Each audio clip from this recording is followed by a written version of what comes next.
ouvindo a oração de Cristo.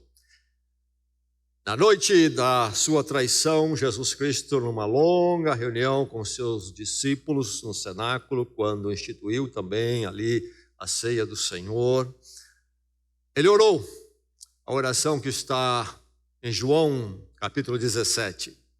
Depois ele vai orar de forma breve no Getsemane e na cruz, mas aqui nós temos a longa oração, a mais longa oração de Cristo já registrada nas Escrituras. João, Evangelho de João, quarto Evangelho, quarto livro do Novo Testamento, no capítulo 17. Oração maravilhosa, e está na palavra para abençoar a minha vida e a sua. Precisamos ouvi-la. Vamos continuar ouvindo esta oração mais uma vez nesta quarta-feira. João 17, hoje focando do verso 19 ao verso 23. O capítulo inteiro é esta oração toda de Jesus, mas então vamos ao texto, a porção que temos para nós nesta noite, do verso 19 ao verso 23, palavra do Senhor. Mas há um verso que tomamos como um verso de destaque em toda essa oração, neste capítulo, o verso 17. Vamos recordar esse verso, vamos dizê-lo juntos, palavras do Senhor Jesus Cristo em oração diante do Pai, orando por nós. E entre as muitas coisas que ele orou nesta oração está esta colocação neste verso 17. Vamos dizê-lo juntos? Santifica-os na verdade, a tua palavra é a verdade. Veja só, pouquíssimas palavras aqui neste verso, mas precisamos atentar para o peso do que está aqui em cada colocação e na construção dessas palavras juntas. Santifica-os na verdade, a tua palavra é a verdade. Nós vamos focar do verso 20 ao verso 23, 20 a 23, mas para apreciarmos e podermos receber melhor a mensagem desses versos 20 a 23, vamos retroceder um pouco nesse capítulo, nesta oração, começando com o verso 1, indo até o verso 3, primeiramente. Inicia então ali o verso 1, dizendo que Jesus, levantando os olhos aos céus, ele orou. E aí diz que a oração dele começa assim: Pai, chegou a hora, glorifica o teu filho, para que o teu filho te glorifique, pois lhe deste autoridade sobre toda a humanidade, para que conceda vida eterna a todos os que lhe deste. Esta é a vida eterna, que te conheçam, o único Deus verdadeiro, e a Jesus Cristo, a quem enviaste.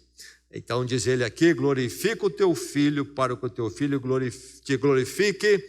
Mas antes ele diz, Pai, chegou a hora. Chegou a hora. Que hora é esta? É a hora da crucificação dele.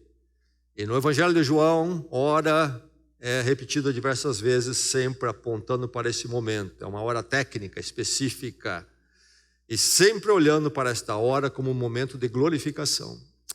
Preciso ler o Evangelho de João e entender. A cruz de Jesus Cristo é identificada como um momento de glorificação, porque ali, naquela hora da vergonha e do sofrimento, também o poder do pecado e do mundo e do diabo foi quebrado através da graça e do perdão da cruz sobre as nossas vidas. Nisto Cristo é glorificado, Deus é glorificado. Glória, glória aqui então, nesse sentido. E continuando mais à frente no verso 6, indo até o verso 8. Eu revelei teu nome àqueles que do mundo me deste. Eles eram teus, tu os deste a mim, e eles têm obedecido à tua palavra. Agora eles sabem que tudo o que me deste vem de ti, pois eu lhes transmiti as palavras que me deste. e eles as aceitaram.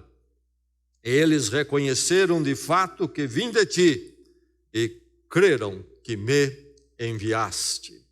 Note a importância da palavra aqui mais uma vez. Vimos já no verso 17, ele dizendo: a tua palavra é verdade. E agora aqui ele dizendo que ele traz a palavra de Deus. É a palavra de Deus que conta. Esta palavra que fala então de Deus em Cristo, glorificado pela cruz por nós. Ele diz: eu lhes transmiti as palavras que me deste, e eles as aceitaram. Agora os nossos versos então, começando com o verso 20, não 19, verso 20. 20 a 23. Palavra do Senhor, que nesses momentos seu coração, nesses poucos momentos seu coração possa dar o melhor, a sua mente dar o melhor para receber a palavra. Que Deus abençoe a sua vida com a palavra nesse momento.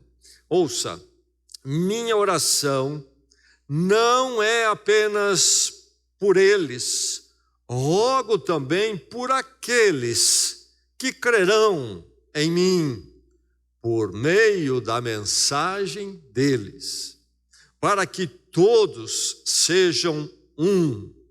Pai, como tu estás em mim e eu em ti, que eles também estejam em nós, para que o mundo creia que tu me enviaste.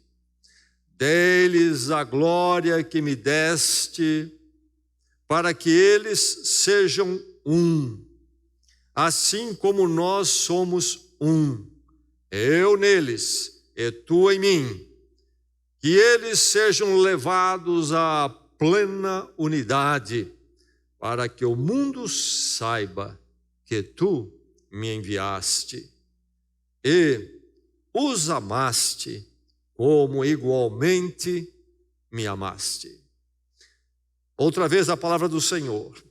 Minha oração não é apenas por eles, rogo também por aqueles que crerão em mim por meio da mensagem deles, para que todos sejam um. Pai, como tu estás em mim e eu em ti, que eles também estejam em nós, para que o mundo creia que tu me enviaste.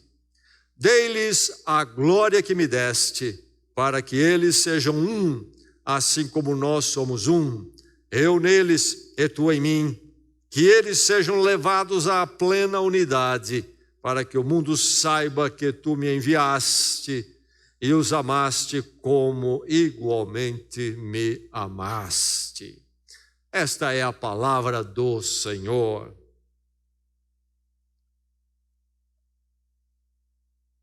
Um sujeito visitou um manicômio.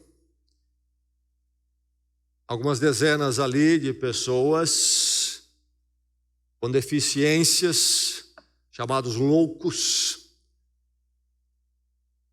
E a pessoa, o visitante, notou que havia apenas um segurança.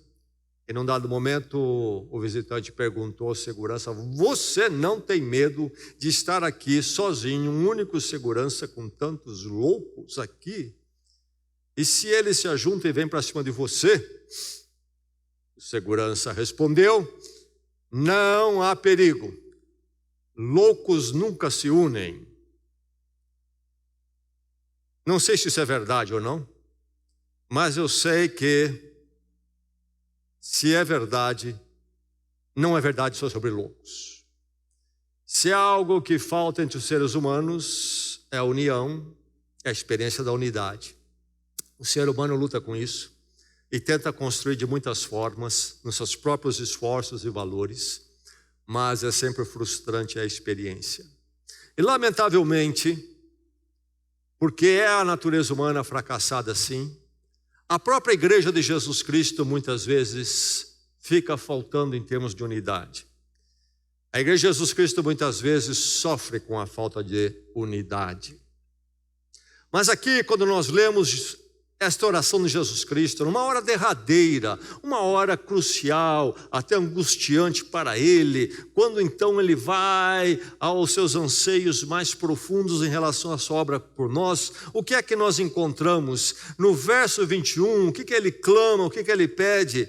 para que todos sejam um. E a oração é muito específica, não é para o mundo, não é uma unidade, uma união da humanidade, é daqueles que são deles. Ele é muito específico na sua colocação aqui sobre isto é, sobre a sua igreja, os seus discípulos.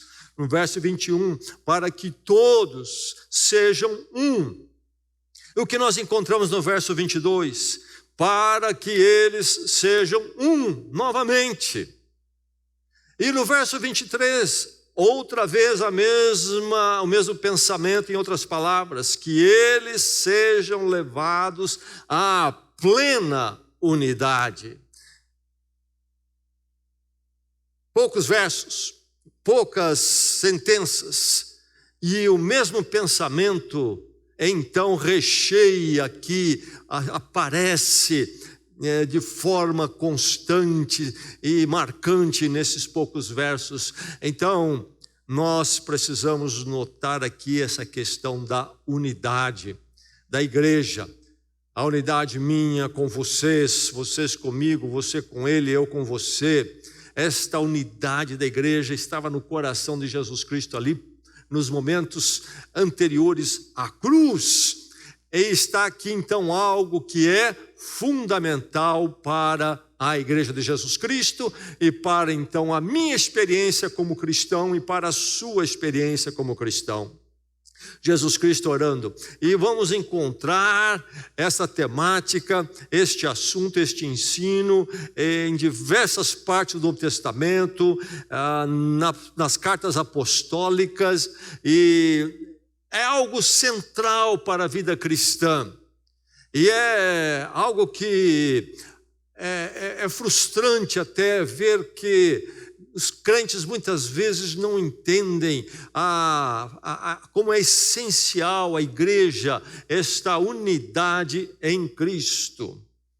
No mundo há muitas religiões, diversos gurus religiosos, fundadores aí estabeleceram religiões. A maior parte delas você pode exercer, abraçar e não ter que pertencer a uma comunhão, uma unidade. Algumas exigem isso também, mas lá, conforme o ensino deles. Mas há muitas que você não precisa.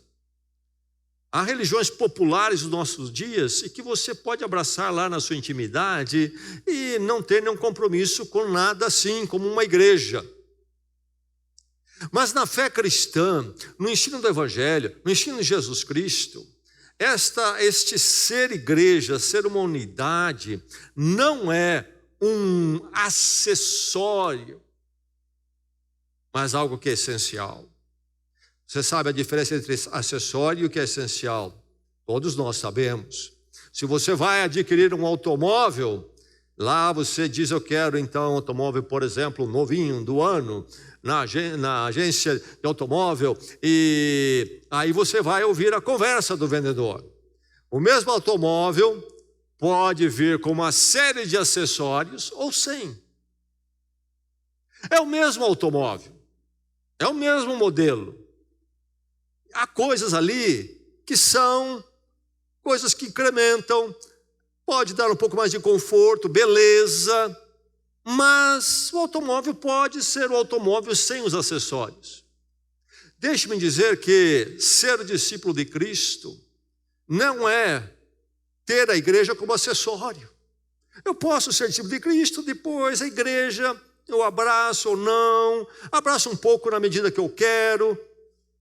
A unidade do povo de Deus é essencial. Se realmente eu entendi a fé cristã, se eu realmente entendi o que é ser discípulo de Jesus Cristo, se eu realmente entendi o que é ser parte da igreja de Jesus Cristo, a igreja é essencial. E igreja envolve então o quê? Esta unidade que Jesus frisa aqui pelo menos 3 vezes nesses versos, que todos sejam um, que eles sejam um e que sejam levados à plena unidade, versos 21, 22 e 23. Agora, é preciso entendermos bem o que é unidade, porque também dentro das igrejas muitas vezes há frustração, porque não se entende ou se tem uma ideia errada de unidade.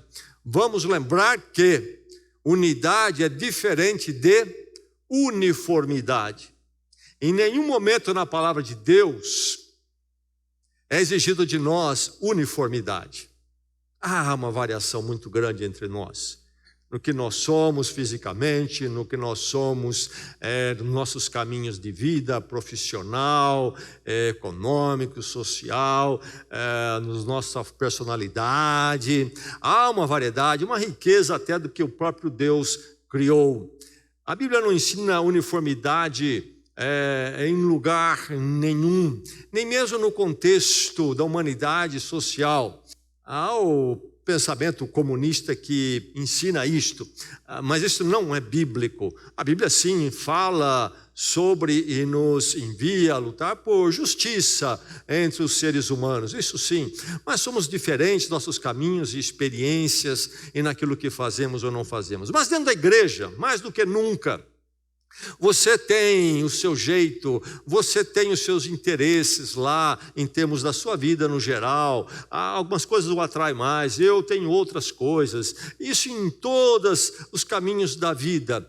Então não há uniformidade, não pense que vamos ser todos iguais a você, e você fica frustrado porque não somos todos iguais a você, e você começa a achar que você é o padrão de referência para toda a igreja, e que todos têm que ser como você, ou você estabelece um lá na sua cabeça, e esta fórmula sua, você acha que tem que ser para todo mundo. Não, há uma variedade, uma riqueza, e a beleza é que de uma variedade, uma diversidade, em Cristo é possível uma unidade. Aí é que está a beleza. Quando nós olhamos no fundamento da criação, essa é uma das belezas da criação. Deus cria o homem e cria a mulher, diversos. Humanos igualmente, mas diversos. E aí ele estabelece o matrimônio. E o matrimônio, então, é a verdadeira expressão da unidade na diversidade. E isso precisa ser entendido e mantido. E a humanidade não entende isto e entra em confusão. É da diversidade que eu vim, da diversidade na união da humanidade. É o projeto maravilhoso de Deus. E agora na igreja em Jesus Cristo. Então, aqui está a palavra do Senhor para a minha vida e a sua nesta noite, porque é algo que nós precisamos. Esta unidade essencial da comunhão em Cristo, da igreja em Jesus Cristo. A igreja não é um auditório religioso. E hoje em dia há uma porção de coisas aí chamadas de igreja que não são igrejas. São movimentos até interessantes para as pessoas, denominados evangélicos, inclusive. Grande parte é um encontro de auditório, um auditório religioso, evangélico, mas não é igreja. Igreja é isto, é unidade essencial, e esta unidade é essencial e precisa fazer parte, tocar a minha vida, a sua e a vida da igreja para a nossa bênção, para a nossa caminhada, fortalecimento. Então Jesus Cristo ora, se Ele ora, então a palavra de Deus diz a você nesta noite, participe da essencial unidade. Cultive na sua vida esta unidade essencial. Faça parte desta unidade essencial. Que essa unidade essencial seja parte integrante do seu ser e do seu ser dela. Porque este é o caminho do Evangelho, é de andar com Cristo verdadeiramente. Você faz parte dessa unidade, ela é essencial para você, você acha que pode dispensar e talvez tratar apenas como um auditório religioso, onde eu sento, vou embora, acabou, é por aí, não há uma experiência de unidade. Participe, Jesus Cristo fala tanto aqui sobre isto e explica conceitos aqui profundos e podemos ir muito longe na nossa reflexão aqui, mas olhando, veja só que essa unidade essencial é priorizada na oração de Jesus Cristo. Na oração de Jesus Cristo, essa unidade deve fazer parte da sua vida, você deve cultivá-la, pelo fato de que Jesus colocou isso de forma prioritária.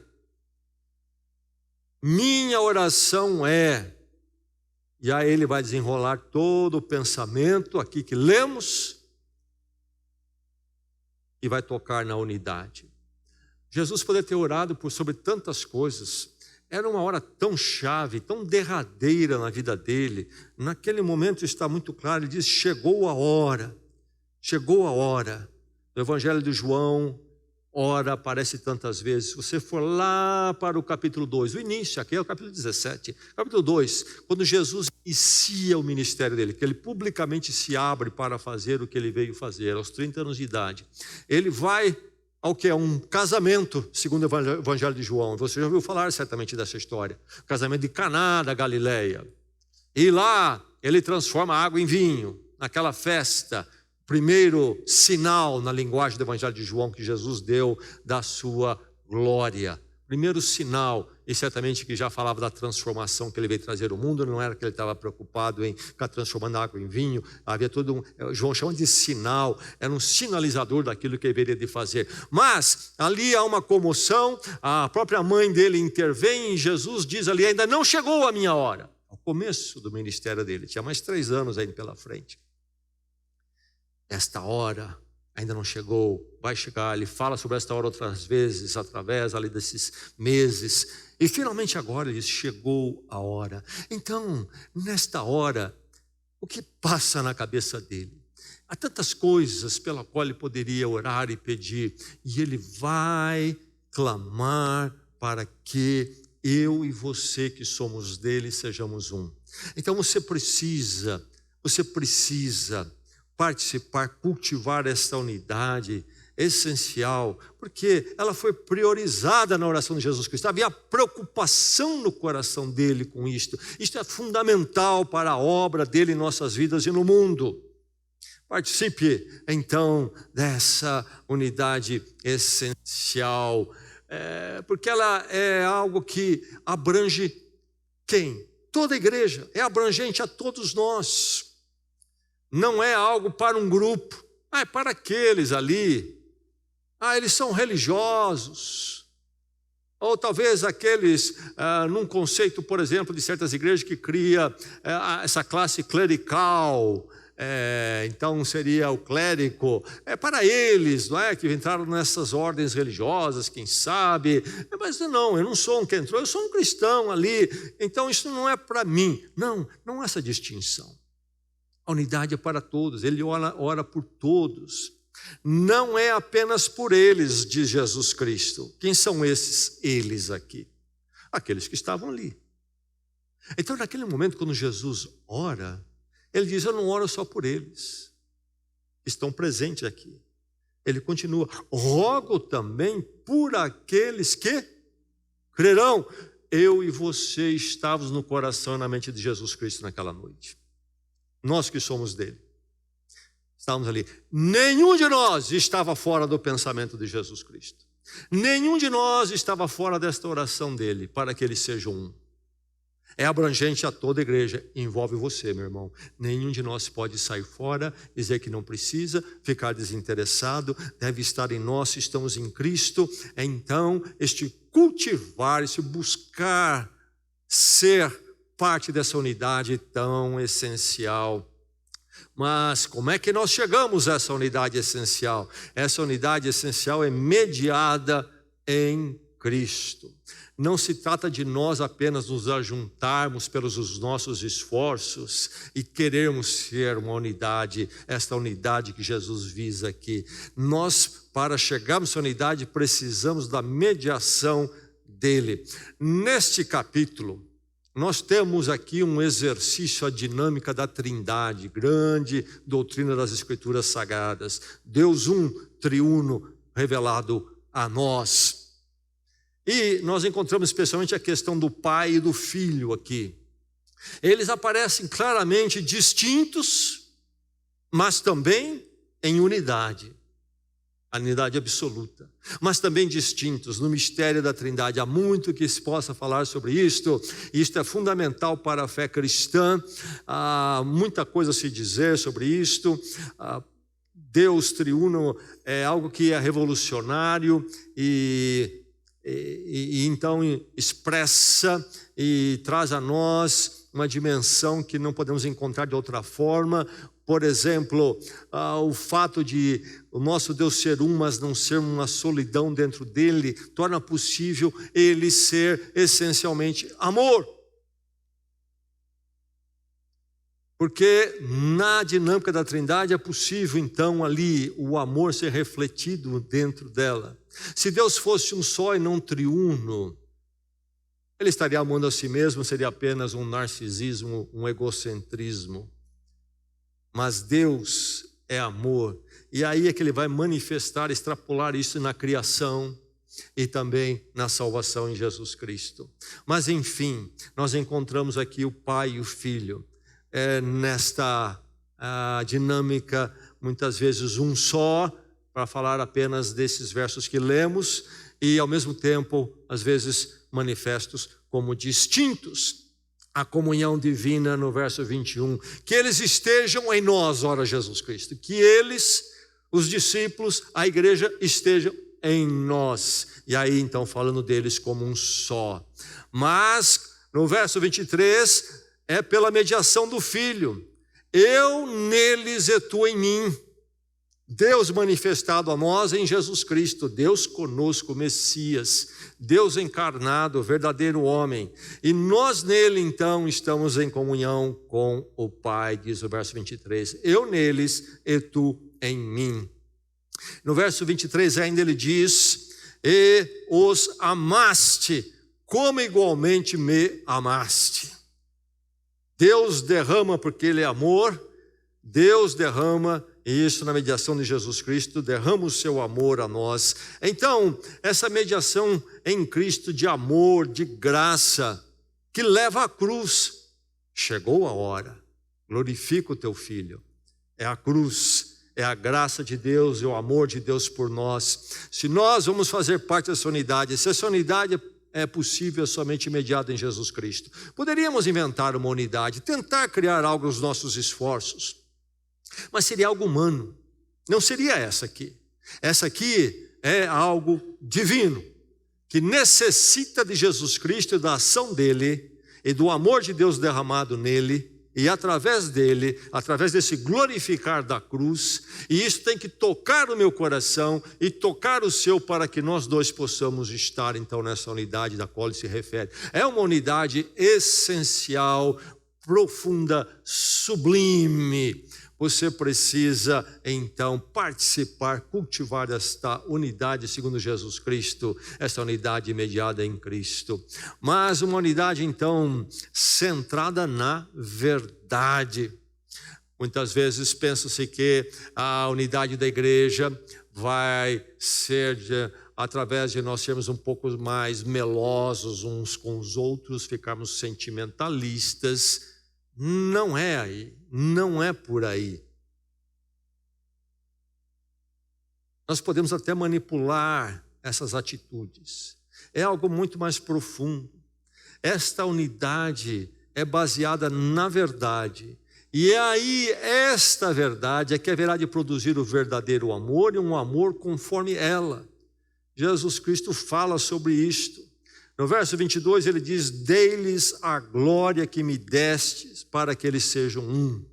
Então, se não for a manifestação gloriosa de Deus em Cristo, na vitória por nós na cruz, nenhum de nós pode fazer parte desta unidade. É preciso essa verdade de Cristo tocar nossos corações, vida e regrar o nosso estar juntos, o nosso ajuntar. É preciso que seja regrado por esta verdade, a verdade de Cristo. Nós lemos no verso 8, ele diz, eu lhes transmiti as palavras que me deste, e eles as aceitaram. Está falando do Evangelho, da vida e obra dele, e especialmente a glorificação através da cruz. E ele continua no verso 8, eles reconheceram de fato que vim de ti e creram que me enviaste. É a verdade de Cristo e do Evangelho que nos torna um.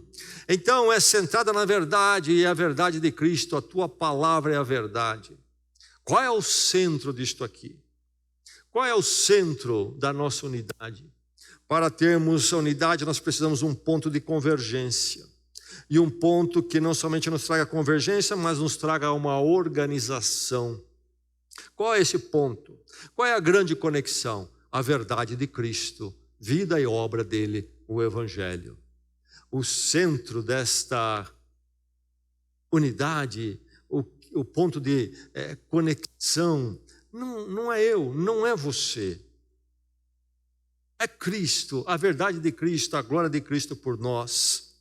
É centrado nessa verdade. E aí, essa verdade haverá de nos levar ao amor de Cristo, que não é mero sentimentalismo, nem ficarmos melosos, mas a verdadeira consideração pelo outro na verdade de Cristo.